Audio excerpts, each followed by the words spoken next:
Hello everyone.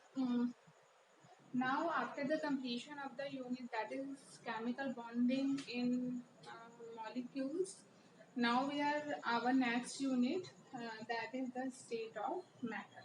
So this is our I think fifth unit that is state of matter. So we will understand that what is firstly the meaning of chapter. Okay, now matter, what is matter? We know in earlier classes also matter is what? Matter is nothing that is which the substance which have mass and occupies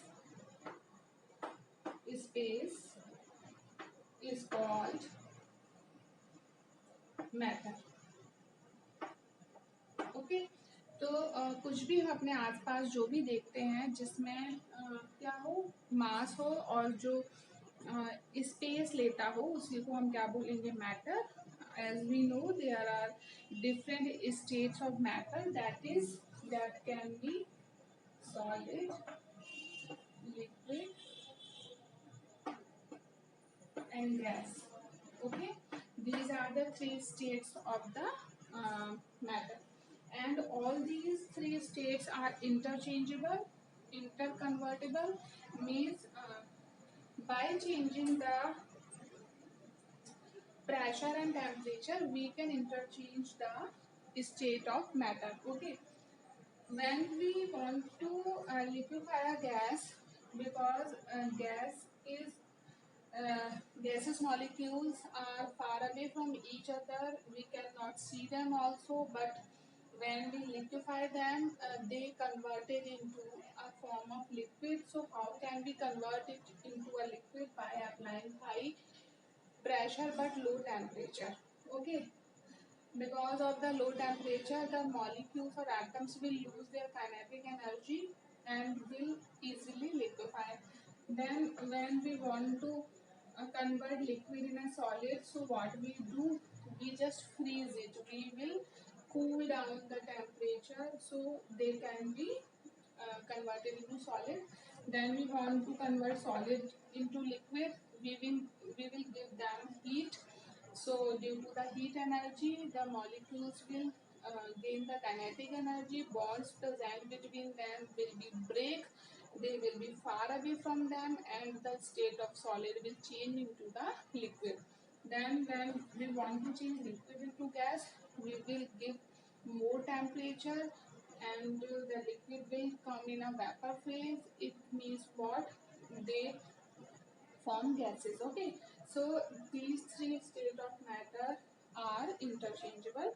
Now in this chapter we will see a combined aspect of characteristic of the matter. We are not talking about a single atom of a solid, single atom of a liquid, or a single atom of a gas. We will do the combined study of their characteristics, their properties in this chapter. Okay, so first we will start with the bonds. The topic we will first state in this chapter is that is bond. Okay,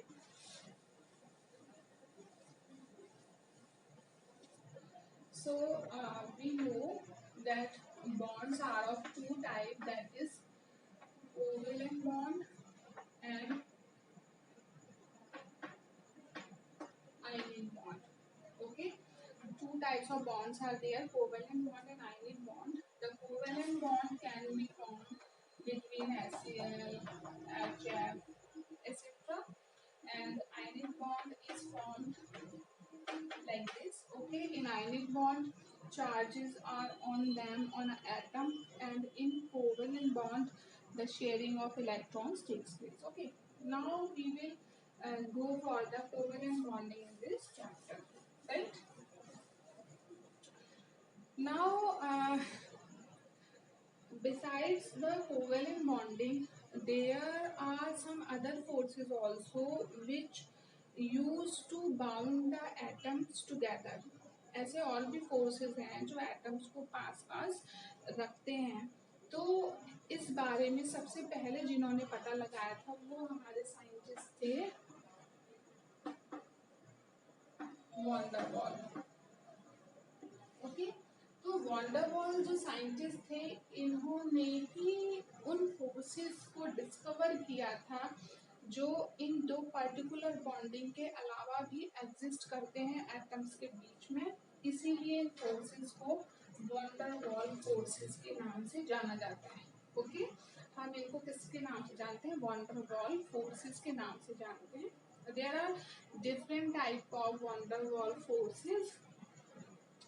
these are the weak forces. ये सभी कैसे होते हैं? ये weak forces होते हैं। और हम इसको वन बाय वन पढ़ते जाएंगे तो हमें पता चलता जाएगा कि कौन कौन से फोर्सेस हमको वॉन्डरवॉल फोर्सेस में। So Van der Waals forces are the weak forces. Okay, these are the weak forces. So very first force we will come under the van der Waals force. We will take that London force. Okay, that is London force, जिसको हम एक और name से जान सकते हैं, that is induced dipole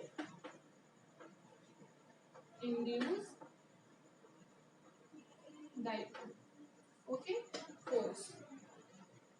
तो ये जो लंदन फोर्स है, that is one of the category of the van der Waals forces. इसको हम इंड्यूस डाइपोल फोर्स के नाम से भी जानते हैं। हम सबसे पहले इसको अंडरस्टैंड करेंगे इस वीडियो में आज, उसके बाद हम बाकी बाद में वन बाय वन लेंगे। ठीक है, तो हम इसको देख लेते हैं।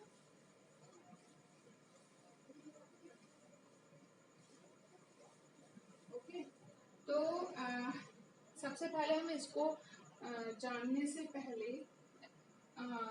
हम कुछ टर्म्स को समझ लेते हैं। पहला तो डाइपोल। ये डाइपोल मूवमेंट हम लास्ट यूनिट में भी पढ़ चुके हैं। उसके बाद पोलराइजेशन और next polarisability.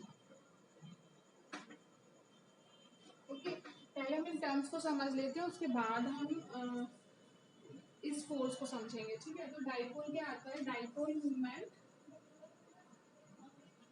is denoted by mu and its formula is q into d. So it is a distance between two charges and it is a charge on an atom, and mu is for the dipole moment. Okay, now a dipole moment is shown by a polarized molecule. So the molecule which have the partial positive and partial negative charges, they are called the dipole molecules or polar molecules. So a molecule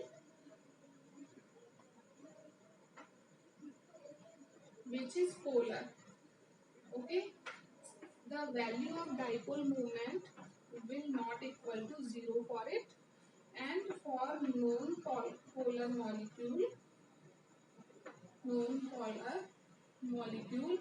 the value of mu is equal to 0. Okay, तो polar molecules के लिए dipole movement की कुछ ना कुछ value जरूर होगी, वो 0 नहीं होता है, जबकि नॉन पोलर मॉलिक्यूल के लिए डाइपोल मूवमेंट की वैल्यू 0 होती है। ठीक है, तो हमें इतना डाइपोल तो समझ में आ गया होगा। इसके अब हम चलते हैं।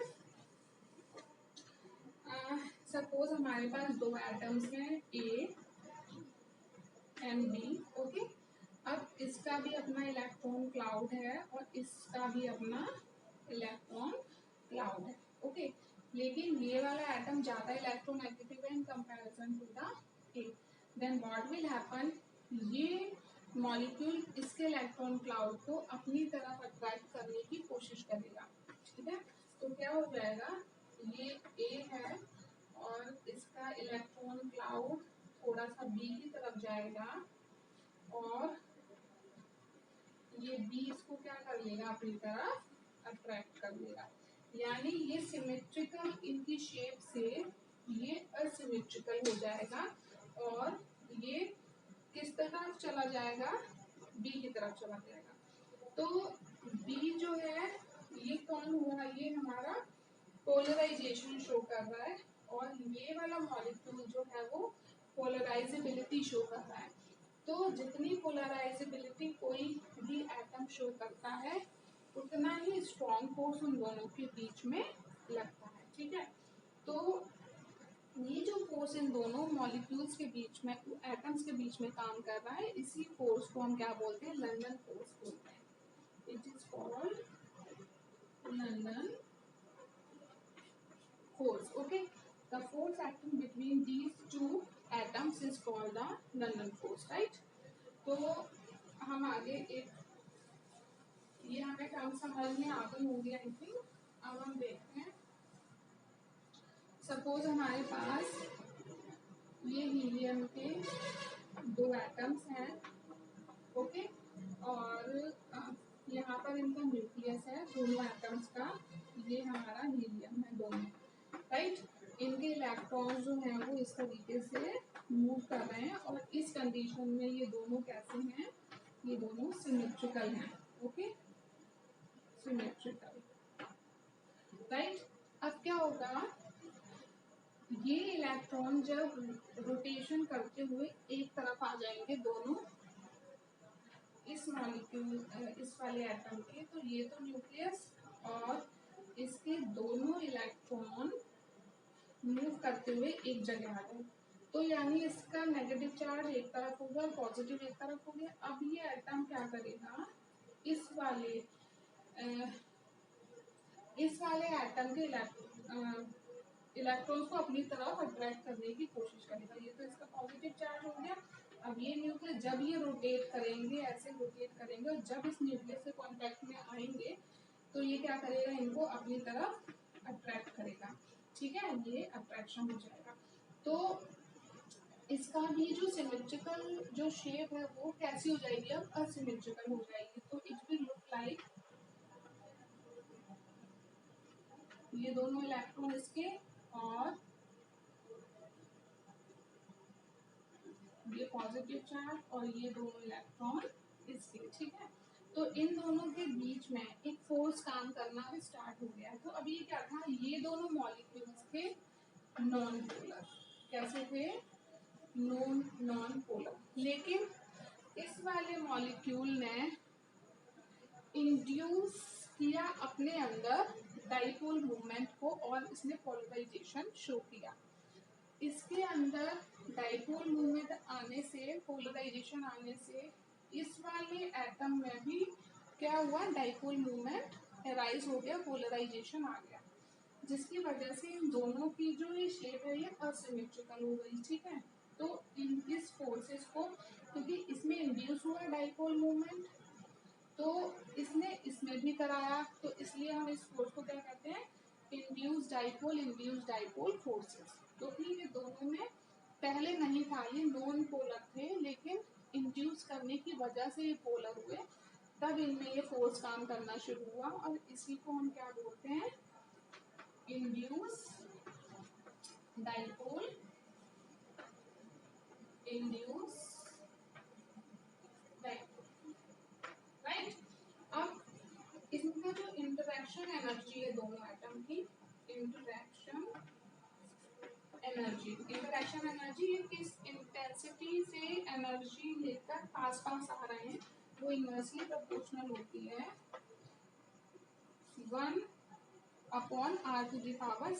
जहाँ पर r क्या है, radius of the atom, okay, ये इसके प्रोपोर्शनल होती है। अब ये जो फोर्सेस हैं वो ऐसे एटम्स में शो किए जाएंगे जिसमें दोनों एटम्स के बीच का जो डिस्टेंस है, जो डिस्टेंस होना चाहिए बीच का, वो 500 पिकोमीटर, कम कितना होना चाहिए, कम से कम उन दोनों के बीच का डिस्टेंस। इतना डिस्टेंस होने पर ये फोर्सेस क्या करेंगे, ये काम करना शुरू करते हैं। तो आज की वीडियो में इतना ही, नेक्स्ट फोर्स को नेक्स्ट वीडियो में करेंगे। Thank you so much.